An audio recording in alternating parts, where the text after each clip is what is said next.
Previously during the investigation.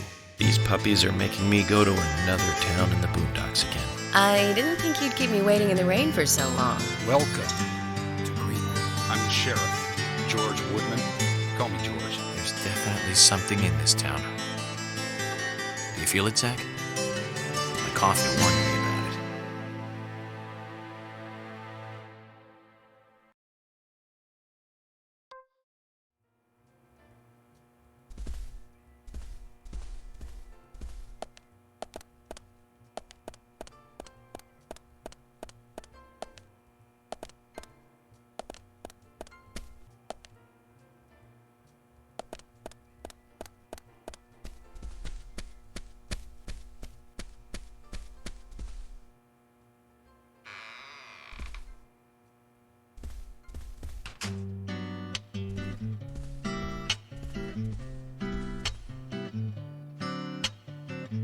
Good morning, Mr. Morgan. Your breakfast is ready for you.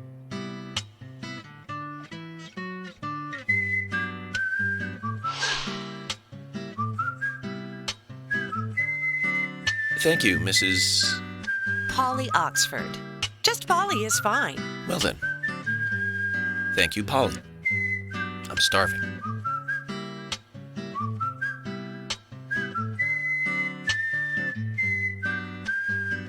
Is everything all right, Mr. Morgan? Yes, it's delicious, Polly.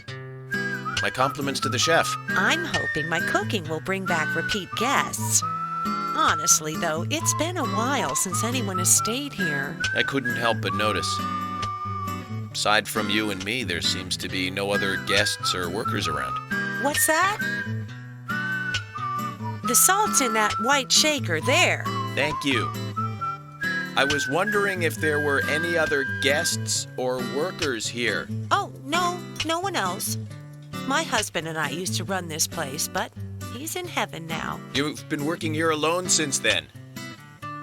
Must be hard by yourself. Oh my, we're all out of pepper. I'm very sorry. It must be difficult to run a hotel by yourself. Well, yes, I suppose. I could just live on my pension. But I have to admit, running a hotel is kind of like a hobby of mine. That's nice. Polly, it might help to hear you better if you could sit a little closer. Oh my, Mr. Morgan, you're embarrassing me. So early in the day, too. I think I'm a little too old for you. And I still love my departed husband. May God rest his soul. I appreciate the invitation, but I'm fine over here. Polly, I can hardly hear you from all the way over there. You're exaggerating. This is fine. It won't do to be all clumped together with such a large table and cafeteria. We have to make use of all this space. Now tell me, that wound on your face, what happened? Let's just say I had some trouble during the last case I was working on. I'm sure it'll heal. It's just a flesh wound. Oh my, well, there's no need to be the tough guy here. I want you to be able to relax here. I've prepared a special room for you. A famous rock star once stayed in the same room, you know. Really? I feel honored. If you need anything at all, just let me know. I'll help you out in any way I can. Zach, the lady is offering to help. Do you want to ask her about the town? Say, Polly, what can you tell me about this town? Well, let me see. You might know this already, but the town is called Greenvale. It rains here quite often, but it's a nice place, surrounded with nature. It was a big and prospering lumber town until not so long ago. We used to have a population of over 6,000 people. Less than a tenth of them left now. This hotel was built back then. We saw plenty of guests in those days. That's why this place is so big for such a small community. I have so many fond memories from back then. I suppose the clock on the community center is quite famous too. The clock? Oh yes, it's lovely. It rings in the morning and at night to let the whole town know the time. You'll hear it many times during your stay. It's a beautiful sound. And you'll love it too, I think. I look forward to hearing it then. Anything else you'd like to know about? Yes, actually, Polly. Could you tell me about the shops around here? Shops? Well, there aren't many. It is a small town, after all. You can do most of your shopping at the Milk Barn convenience store. The couple who run it are a unique pair. I'm sure you'll get to like them. The A&G Diner is a great place to eat. They might be open even if my kitchen is closed. If you want to go to a bar, there are two. The Galaxy of Terror and the Sweary 65. I don't care much for either of them. Bars are for the younger folk. We also have a gas stand, of course, the art gallery, and even a gunsmith. You should be able to find what you need. Thank you, Polly.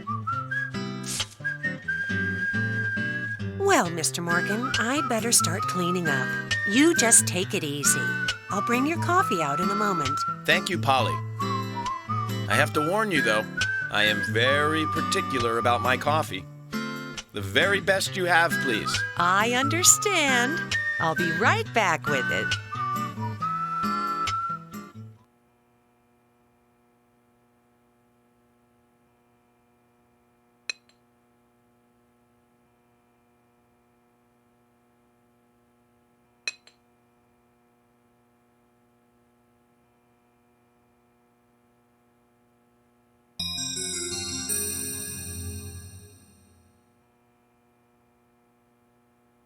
Did you see that, Zach? Clear as a crisp spring morning. F.K. in the coffee. I knew I could count on it. Never fails. Now then, let's get going.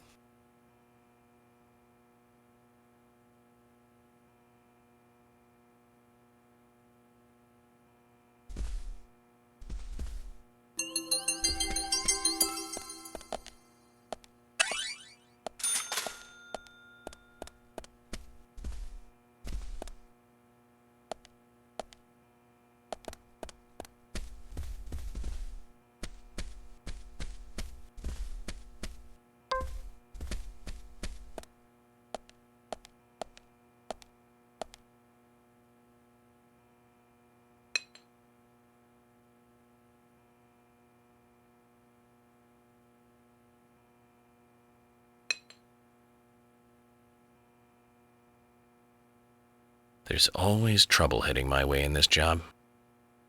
But I'm always up for a little excitement, too.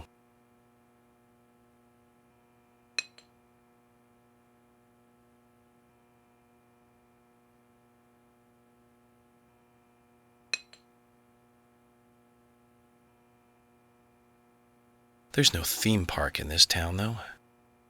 All that good luck is just slipping away. But I think I'll have a thrilling enough time right here anyway.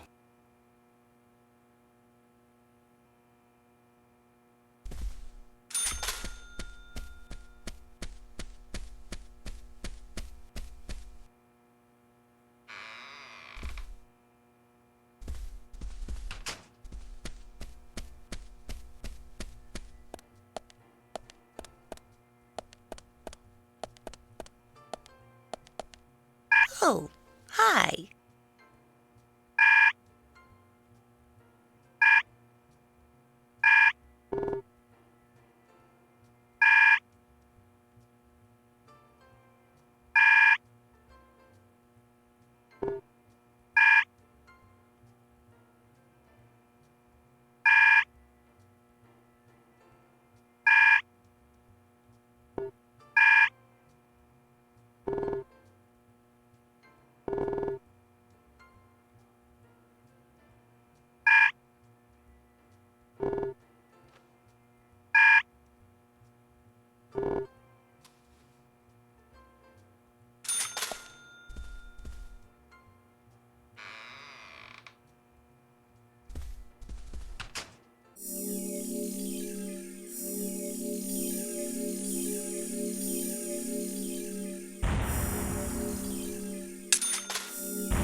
A police car.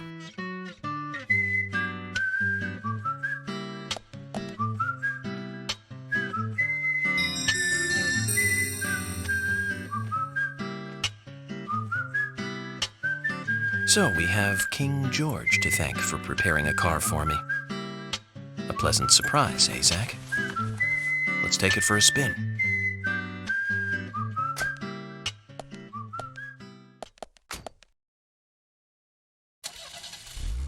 I have to tell you, Zach, this place simply amazes me. The keys were left on the front hood, and nobody stole the car. Values. This town has what the country needs. Values. Let's head over to the sheriff's department.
So, Zach, about those bonus features in DVDs nowadays. You know, the ones from the 80s have almost no bonus material. Even if they do, it's a trailer and the visual quality is pretty bad. Well, that visual quality is a good reminder of those days. So many new audio and visual appliances were coming out back then. Do you remember the first video deck we bought? We bought it to record one of the Star Wars movies on TV. And remember when that video store opened, we spent hours there, just trying to find a good movie to rent. There weren't that many to choose from back then. I remember renting some really bad ones after reading those back cover taglines. Hey, remember? Attack of the Killer Tomatoes, filmed in 1978. Produced, directed, written, and edited by John DeBello. It was really awful, but for some reason I still remember it pretty well. It had so many sequels, and the original was re-released in '95. The 87-minute-long theatrical release bumped up to a whopping 90 minutes. But that was around the time I joined the Bureau. I never have a chance to see it. I know, Zach. Once this case is over, we can watch it together.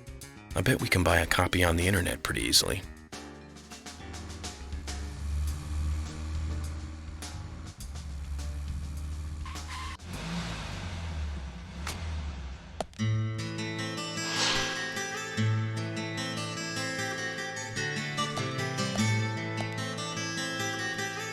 That's one fine building for such a small town.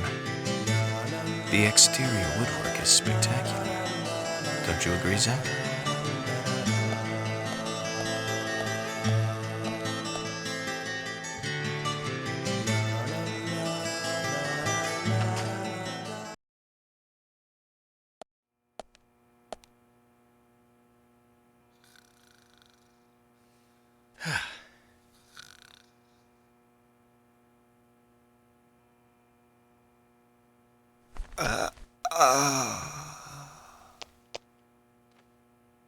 Pleasure to meet you, Agent Morgan. We've been expecting you. I'm Thomas McLean, the sheriff's assistant. FBI Special Agent Francis York Morgan. Please just call me York. It's what everyone else calls me. Very well then, Agent York. I believe I owe you a thank you for retrieving my belongings from my car. Thanks. Oh, no, just doing my job. Well, I want to help do everything I can to help the investigation. I just can't believe Anna was murdered. She was such a bright and lovely girl. Did you know her well? Well, no, not really. But it's a very small town. I'm sorry. It's just that this is the first really big case I've ever seen. I understand. Just try to relax. Can I have a look at Anna's file now? Yes, of course. The sheriff told me to let you through to the meeting room, but I've lost the key to the cabinet where the files are. Why don't you take a look around while I go look for it? Okay. Let me know when things are ready. Zach, Thomas appears to be the kind and sensitive type, totally at odds with the monarch. Almost a good setting for a cartoon.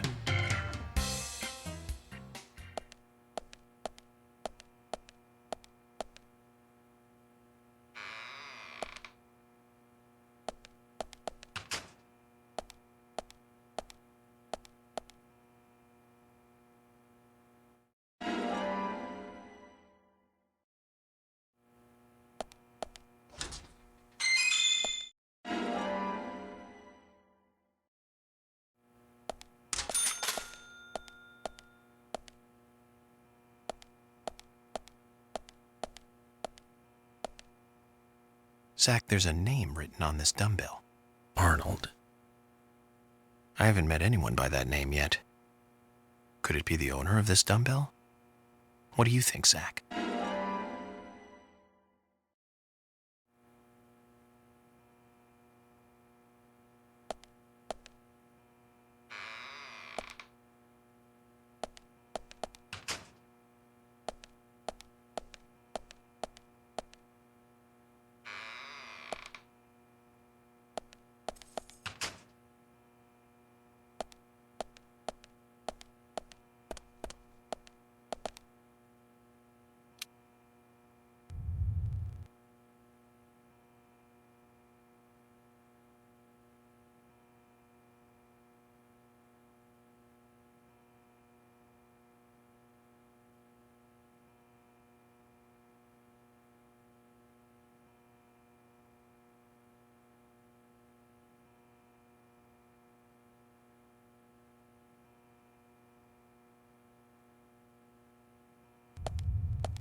You found the key.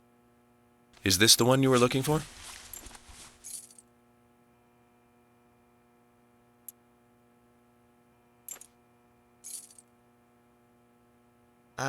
No.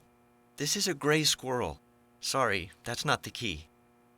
Nothing particularly special about the gray squirrel, I'm afraid. You can find them in the US, Canada, and in England, too. A gray squirrel. What was I thinking? But we're looking for a southern flying squirrel right now.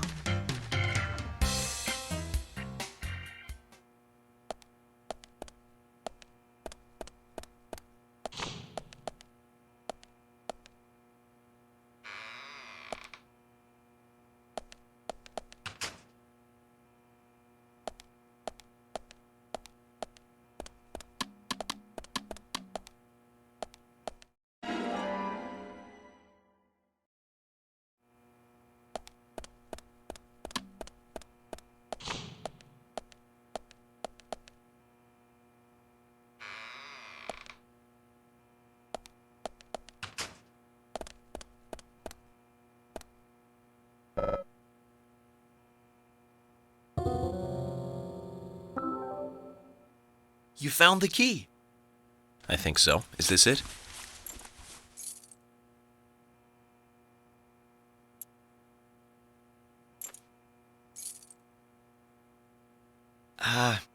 You don't know your squirrels, do you? This isn't the right key holder. This is a Siberian flying squirrel. It's closer to a land-based squirrel. The Siberian flying squirrel is larger than the southern flying squirrel and has a standing tail while the southern has a hanging tail. But we're looking for a southern flying squirrel right now. You sure do know a lot about squirrels.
You found the key. That's the right one?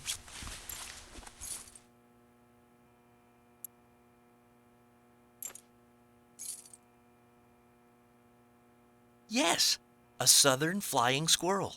Thank you so much. I'll bring the files right in, so please go to the meeting room. Okay, I'll be waiting for you.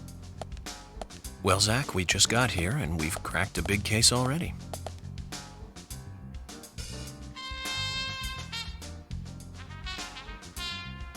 The victim's name was Anna Graham.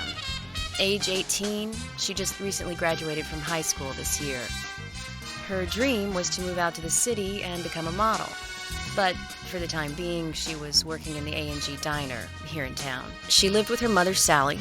Anna's father died in an accident in the lumber mill when she was a child.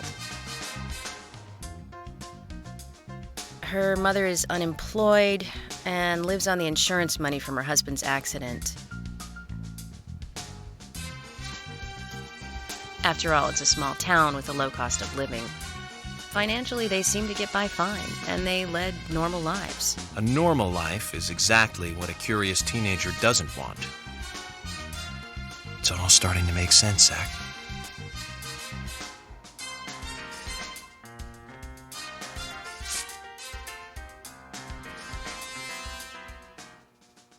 City folk, huh? No, I take that back. All of them can't be as bad as him, and some should have better manners. Huh. This is a good biscuit. I've never tasted a biscuit this delicious. Where in town can I get these? Well, actually, I baked them myself. That's amazing. what are you doing in law enforcement? I'm very particular about biscuits, I'll have you know. The balance of milk and butter you've achieved here. Oh, my. Agent Morgan, the autopsy's ready. You are welcome to accompany me to the Greenvale General Hospital. Emily, you come too. Thomas, stay here and tidy up these files. Yes, sir. We're going to use the car outside. Let's get going. You might think this is just a small-town police investigation, but our inspections are thorough and solid. I'm hoping you won't slow us down.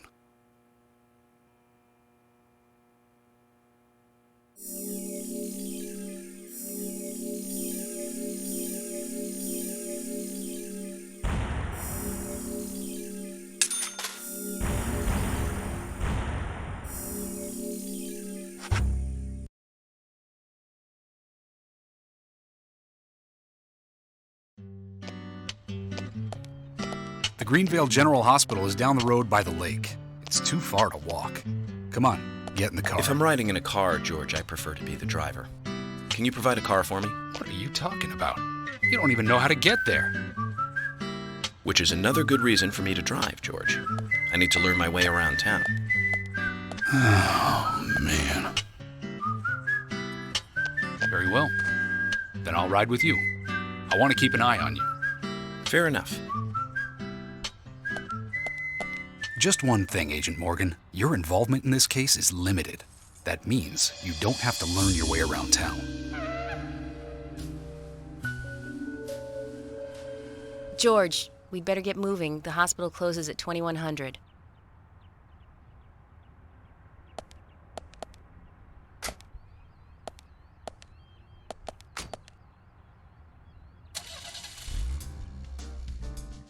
Agent Morgan, get us there quickly, but drive within the speed limit. Just because you have a badge doesn't mean you can drive like a maniac. George, what are you, his mother? We just need to get the autopsy results. Agent York isn't accustomed to the town yet. Give him a little slack.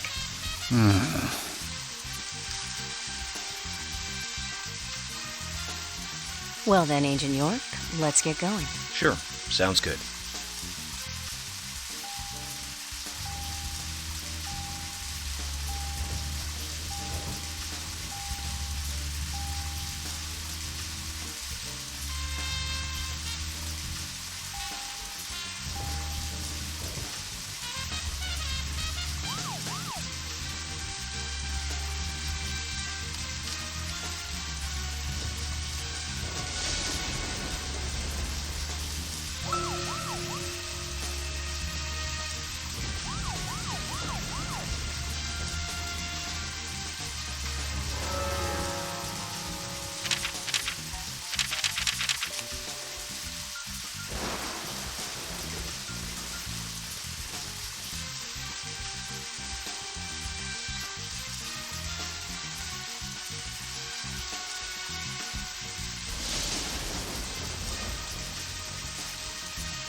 Agent Morgan, I can't help noticing you prefer to work alone.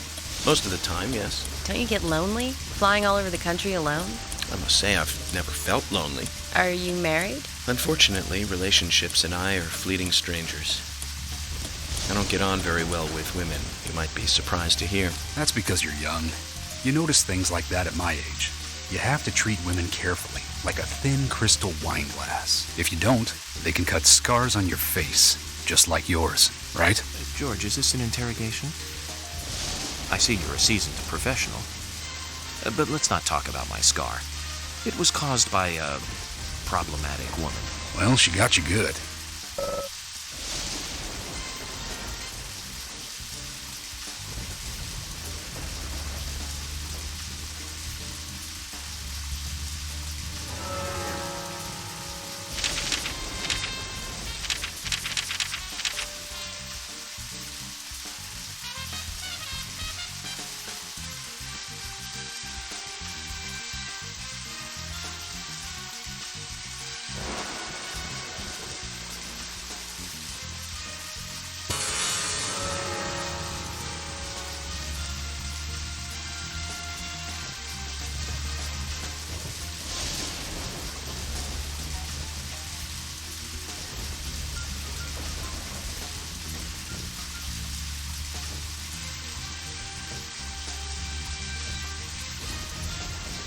Well, we're in the middle of a homicide investigation.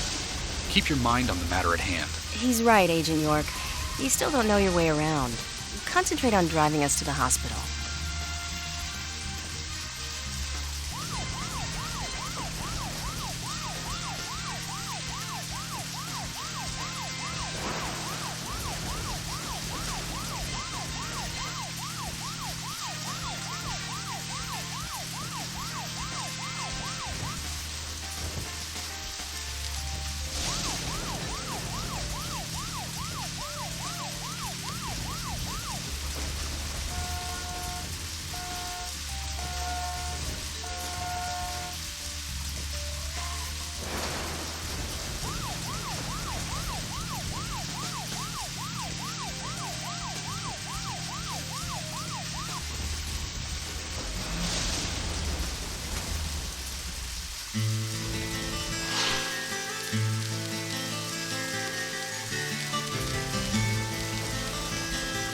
That's a pretty big hospital. I guess they wanted to be ready for town-wide food poisoning?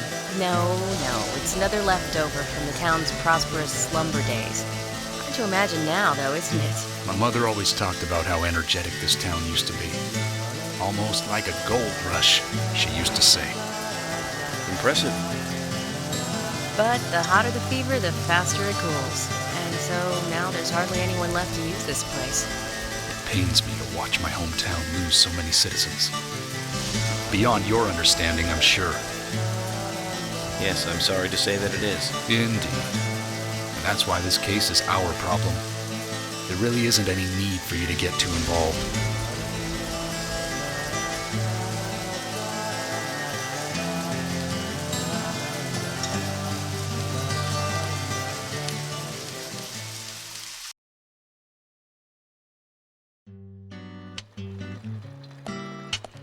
Hello, Sheriff.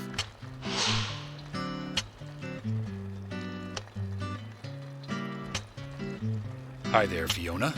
We're here to see Usha. Do you know where he is? I think Dr. Johnson is in the computer room. A computer room? In a hospital? Nice to meet you, Mr. FBI agent. The computer room is where our employees share a computer. Very nice to meet you, too. I'm FBI Special Agent Francis York Morgan. But how did you know I was FBI? Easy. None of the police in this town wear cologne. Besides, that scar on your face is the biggest rumor in town. Rumors get exaggerated as they spread, even in the countryside. What's that you're reading, if I may ask?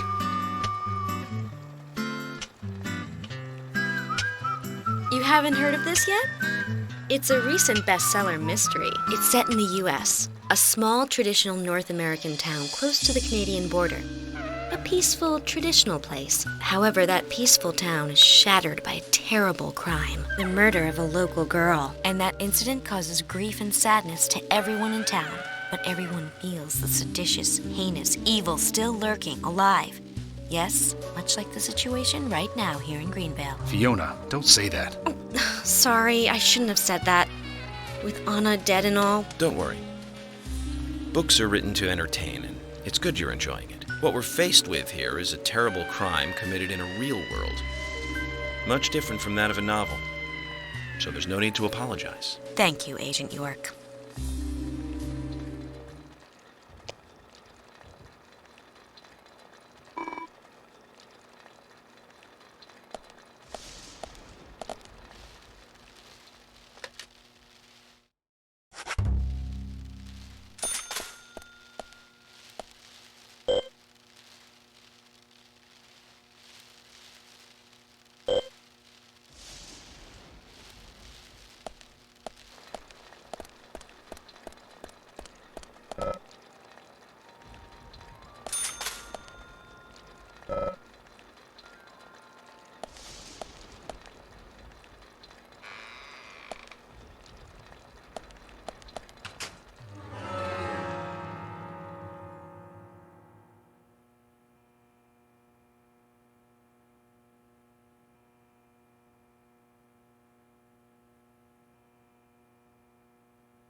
We couldn't find him.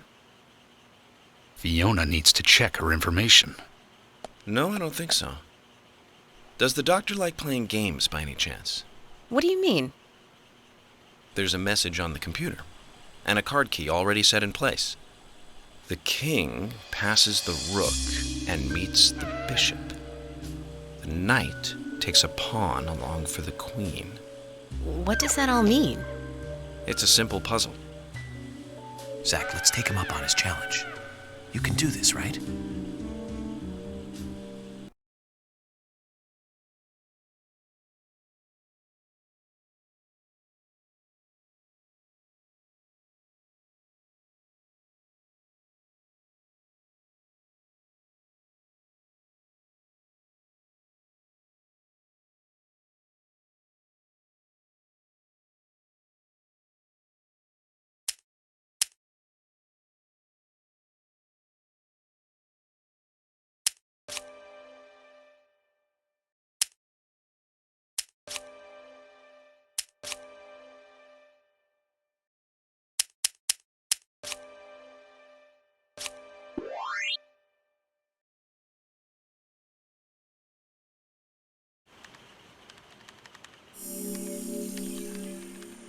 The doctor awaits below with the deceased.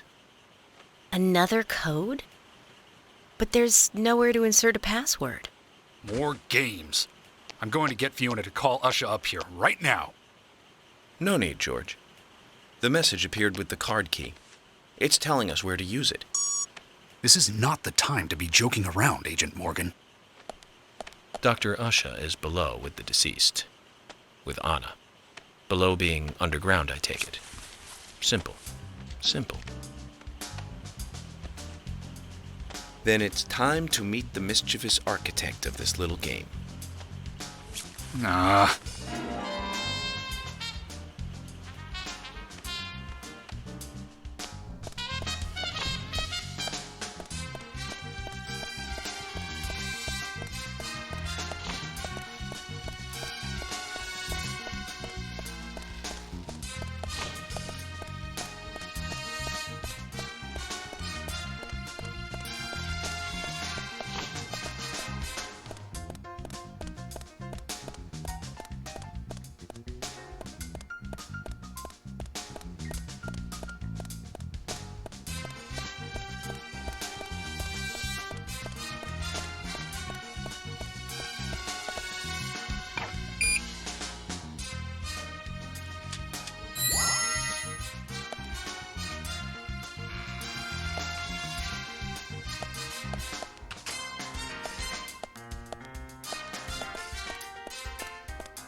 Usha, sorry to keep you waiting.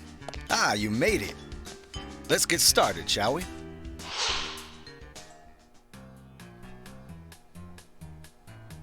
This is Agent Morgan from the FBI. Nice to meet you. I'm Usha Johnson, the doctor in this hospital. FBI Special Agent Francis York Morgan. Please call me York. Everyone calls me that. Very well, Agent York. Are you a forensic practitioner? Let's just say I've dealt with corpses before. That battle of wits, by the way. Did you create that yourself? Mm-hmm. I just wanted to see if our FBI agent could handle the task. I see. Well, it was pretty fun. Oh, I'm glad you liked it. We don't have much time. We need those autopsy results.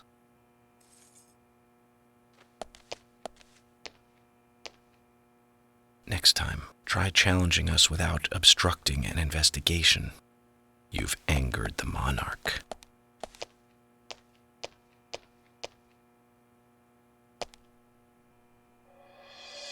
From the onset of rigor mortis, the stiffening of the muscles, the time of death is estimated to be between 20 and 2200 hours. That's still quite early for such a crime to take place. Note that there are 2 exterior wounds, pressure marks around the neck, and a long cut running from chest to abdomen.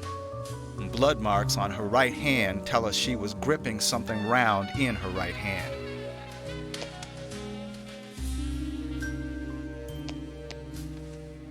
Her skull is also fractured, but that is unrelated to the cause of death.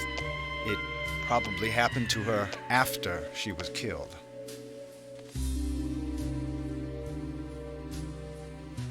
Now, I first thought death by suffocation, due to the marks on her neck. But after further investigation, I now have a different conclusion.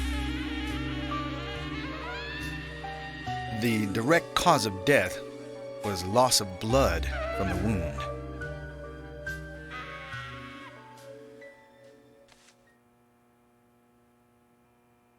Which means? She was cut up while she was still alive. Yes, a sharp knife was used. It was inserted beneath the sternum and then quickly sliced downwards. The excessive loss of blood from her internal organs is what actually killed her. Her nails are clean, and with no skin cells from the attacker. She also doesn't appear to have been bound nor badly beaten. She was apparently killed without resistance. The most tragic thing, however, was that she was unable to speak her story to anyone who could hear her cries.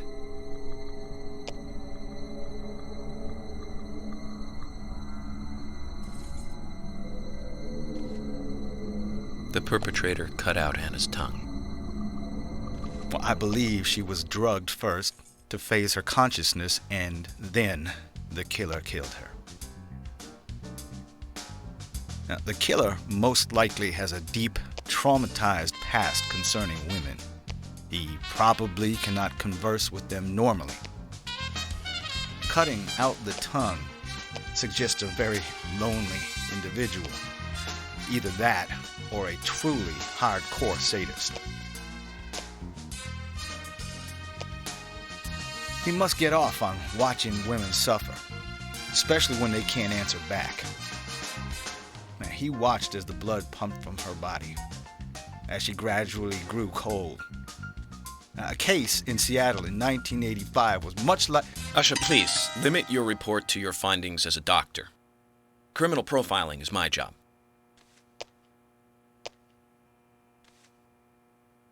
You're wrong, also. Anna died fully, deeply, painfully aware of what was happening to her. But, Tell me, what time did it stop raining on the night Anna was killed? Just before I went to bed, right after the movie on TV ended, so around 1 a.m. What movie was it? An American Werewolf in London. Directed by John Landis, 1981. So the rain stopped, accompanied by the ending song, Blue Moon. George, would you mind if I examined Anna myself? What more do you hope to find? I'm sure I mentioned that I have a personal interest in cases like these.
From her lack of resistance, I'd say that Anna's injuries happened very quickly.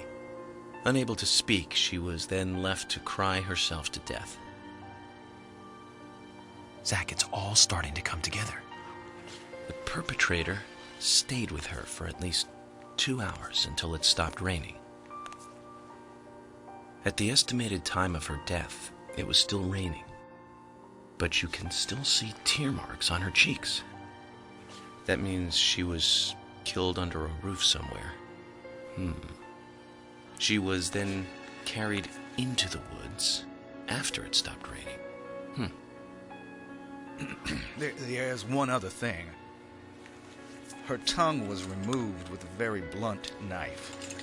In fact, it's more likely it was simply chopped off. Asha, are you a passionate man?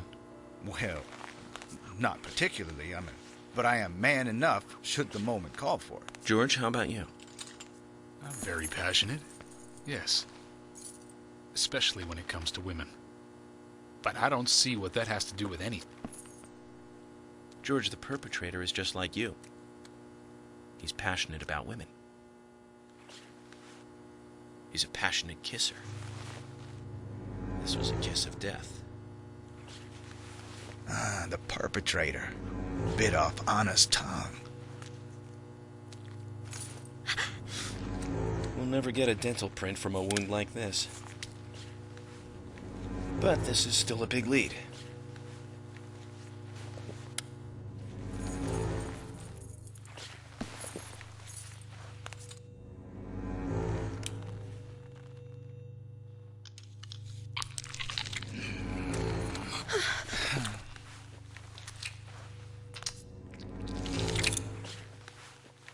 Jackpot, Zach.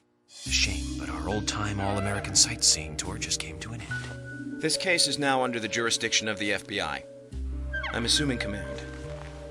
I'll need you to assist me in the investigation. What in the hell do you mean, Agent Morgan? I know I said I was passionate, but you can't think I did this. That's not why I'm assuming command, George. You're a suspect just as much as every other passionate man on Earth. Let me show you something.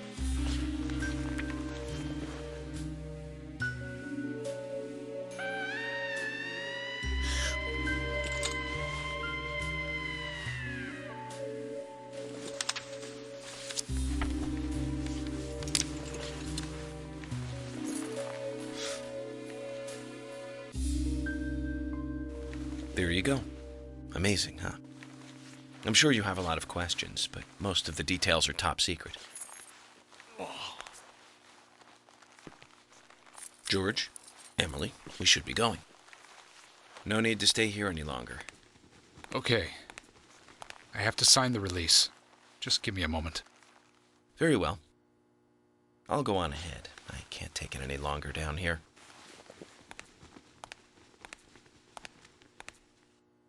Bishop takes queen. His rook takes your queen. Then your knight takes rook. And checkmate. Huh?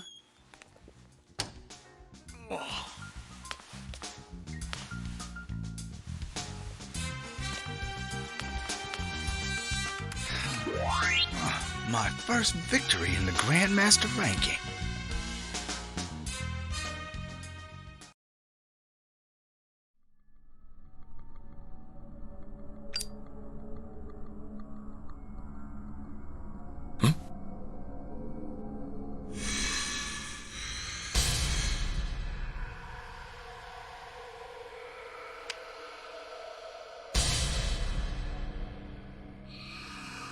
Zach, they're here.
here! Over here!